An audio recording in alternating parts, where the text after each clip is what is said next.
Hello friends, दोस्तों आज के वीडियो में बात करेंगे आइनॉक्स आईपीओ के अलॉटमेंट के बारे में और सेकंड बात करेंगे हम मोतीचंद से जो ज्वेलर है उसके आईपीओ के रिव्यू के बारे में। ठीक है, इस आईपीओ को लेके मेरा क्या फाइनल व्यू बन रहा है उसके बारे में। ठीक है दोस्तों, इससे पहले अगर आप इस चैनल पर नए हैं तो चैनल को सब्सक्राइब जरूर कर लीजिएगा। देखिए, सबसे पहले बात कर लेते हैं आइनॉक्स आईपीओ का जो अलॉटमेंट है।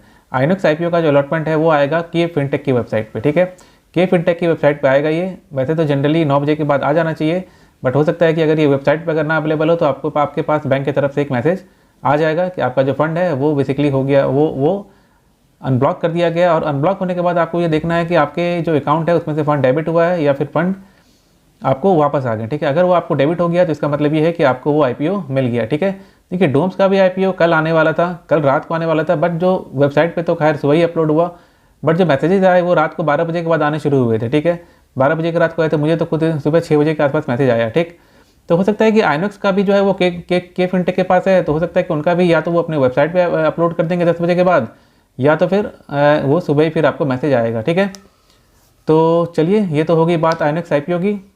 अब हम बात कर लेते हैं मोतीसंस की। ठीक है, देखिए मोतीसंस जो है वो बेसिकली ज्वेलरी में डील करती है। और सबसे पहले बात कर लेते हैं इसके आईपीओ की डिटेल के बारे में। ठीक है, आईपीओ का जो डिटेल है वो 151 करोड़ का है और ये पूरा का पूरा फ्रेश इशू है। ठीक है, इसका जो आईपीओ का डेट है वो है 18 दिसंबर से लेकर के 20 दिसंबर तक। ओके, और इसका जो प्राइस बैंड रखा गया है वो रखा गया है 52 रुपये से लेकर 55 रुपये का। तो काफ़ी छोटा प्राइस ब्रांड है, काफ़ी छोटा प्राइस बैंड है और आईपीओ की साइज़ भी काफ़ी छोटी है। ठीक है, और तो इसको एक लॉट में मिलेंगे आपको 250 शेयर और इसकी जो रिटेल वैल्यू में अगर आप कैटेगरी में अप्लाई करेंगे तो मिनिमम 13,750 रुपये आपके पास होने चाहिए। ठीक है, अब बात कर लेते हैं कंपनी के प्रोफाइल के बारे में। देखिए 1997 में ये इस्टेब्लिश हुई थी। ठीक है, और ये पूरी की पूरी ज्वेलरी प्रोडक्ट में डील करती है, जैसे कि ये गोल्ड सेल करती है, diamond, Kundan, Perl, silver.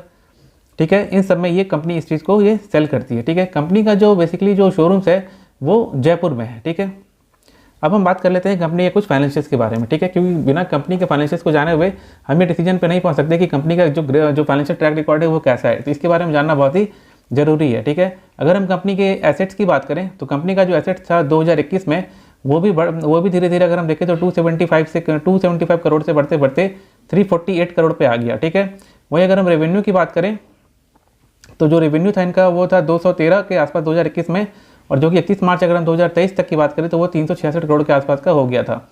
Profit after tax भी 9 करोड़ का था, जो कि बढ़ते बढ़ते 22 करोड़ के आसपास का हो गया। और नेटवर्थ भी हम देख रहे हैं कि 100 करोड़ से बढ़ते बढ़ते 137 करोड़ के आसपास हो गया। तो अगर हम बात करें कंपनी की नेटवर्थ भी बढ़ रही है, कंपनी का जो प्रॉफिट आफ्टर टैक्स है वो भी बढ़ रहा है और कंपनी की जो रेवेन्यू है वो भी बढ़ रही है। ठीक है, बट एक नज़र हम इसके बोरिंग्स पे भी डाल लेते हैं। जो इसकी बोरिंग्स है वो 141 करोड़ की थी, जो कि अब बढ़ते बढ़ते 164 करोड़ के आसपास की हो गई 31 मार्च 2023 तक। तो देखिए कंपनी की जो नेटवर्थ बढ़ रही है, पैट बढ़ रहा है और रेवेन्यू बढ़ रही है, बट साथ साथ कंपनी की बोरिंग्स भी बढ़ रही है। ठीक है, ये एक चिंता का विषय है। ओके, अब हम बात कर लेते हैं कुछ की परफॉर्मेंस इंडिकेटर्स की। अगर हम पी की बात करें तो पी जो आ रहा है वो निकल के आ रहा है 17.59 का, और जो इनकी रिटर्न ऑन इक्विटी आ रही है वो आ रही है 17.56 की। मार्केट कैप वहीं 541 करोड़ के आसपास का है। और अगर हम डेप्ट टू इक्विटी रेशियो की बात करें तो 3.32 है, डेप्ट टू इक्विटी रेशियो 3.32 है, तो ये थोड़ा ज़्यादा है। ओके, अब हम बात कर लेते हैं कंपनी इन पैसों को लेके जो हमसे ये कंपनी आईपीओ ला रही है, इसका मतलब ये है कि हमसे ये पैसे ले रही है, उन पैसों का ये करेगी क्या। ठीक है, तो कंपनी का भी साफ साफ ये कहना है कि जैसे कि मैंने पहले कहा कि इनकी बोरिंग काफ़ी बढ़ रही है, तो इन्होंने भी अपने ऑब्जेक्ट में ये कहा है कंपनी का उसमें कि ये जो है अपने जो भी हमसे पैसे लेगी उस आईपीओ में से कुछ पैसे वो रीपेमेंट करेगी जो भी इनकी एग्जिस्टिंग बोरिंग्स है, और बाकी funding the working capital requirement of the company. ठीक है, तो ये बात हो गई कंपनी के फाइनेंशियल्स की, कंपनी उन पैसों का करेगी क्या और कंपनी का ऑब्जेक्ट क्या है इसको लेके। ठीक है, अब देखिए कंपनी के जो इसके बाद तो हमने कर ली। अब देखिए कंपनी में जो निगेटिव बातें हैं वो आपको बता दूं मैं। देखिए सबसे बड़ी जो निगेटिव बात ये है कि कंपनी का जो बेस है वो जयपुर में है और सिर्फ जयपुर तक ही ये सीमित है। ठीक है, एक तो ये बात होगी। दूसरा, जैसे कि मैंने कहीं पे नेट पे पढ़ा था कि इनके जो प्रोमोटर्स हैं उनके खिलाफ कुछ लीगल प्रोसीडिंग्स चल रही हैं बेटिंग इन क्रिकेट मैचेस के, मतलब इन्होंने कुछ शायद क्रिकेट मैचेस में बेटिंग वगैरह रखी थी, उसकी कुछ लीगल प्रोसीडिंग्स इनकी चल रही है। ठीक है, तो ये एक थोड़ी बहुत ही निगेटिव बातें इनको निकल के आती है इस आईपीओ को लेके।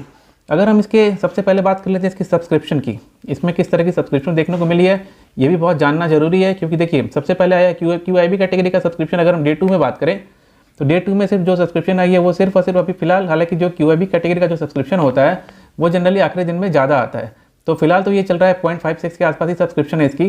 बट NI कैटेगरी की बात करें तो वो 93 टाइम्स सब्सक्राइब हो चुका है, और वहीं अगर हम रिटेल कैटेगरी की बात करें तो वो 72 टाइम्स सब्सक्राइब हो चुका है, ठीक है। वहीं अगर हम ग्रे मार्केट प्रीमियम की बात करें तो 163% के आसपास की इसकी जो ग्रे मार्केट प्रीमियम चल रहा है, यानी 90 रुपये के आसपास की GMP इसकी आ रही है, जो कि बहुत ही ज़्यादा है, ठीक है। तो देखिए इस सारी चीज़ों को एनालिसिस करने के बाद मेरा जो फाइनल व्यू बन रहा है वो सिर्फ और सिर्फ एजुकेशनल पर्पज़ के लिए बन रहा है, ओके। देखिए सबसे पहले तो ये है कि ये लोअर प्राइस बैंड पे है। लोअर प्राइस बैंड पे जब भी कोई IPO आती है तो ये इन्वेस्टर्स को काफ़ी अट्रैक्टिव लगती है, ठीक है। तो इसकी वजह से जो फिलहाल ये GMP में उछाल दिख रहा है, ये इसी वजह से दिख रहा है। लेकिन ग्रे मार्केट प्रीमियम के बेस पे हम सारे डिसीजन नहीं ले सकते हैं, ठीक है। तो फिलहाल जो मेरा जो व्यू बन रहा है इस IPO को लेके ये बन रहा है कि इस IPO को अगर मैं सब्सक्राइब करूँगा तो सिर्फ और सिर्फ लिस्टिंग गेन के लिए करूँगा, लॉन्ग टर्म में इसको सब्सक्राइब करने का मेरा कोई इरादा है नहीं, ठीक है।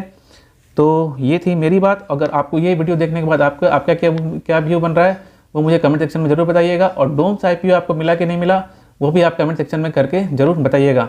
इससे पहले अगर आपके पास IPO में अप्लाई करने के लिए डीमेट अकाउंट नहीं है तो डिस्क्रिप्शन में 2 ब्रोकर्स के लिंक दिए हुए हैं, उस लिंक के थ्रू जाके आप अपना डीमेट अकाउंट खोल सकते हैं। और अगर ये वीडियो आपको अच्छा लगा हो तो वीडियो को लाइक और शेयर जरूर कर दीजिएगा, और चैनल को सब्सक्राइब कर लीजिएगा, ठीक है। चलिए मिलते हैं अगले वीडियो में। Thank you.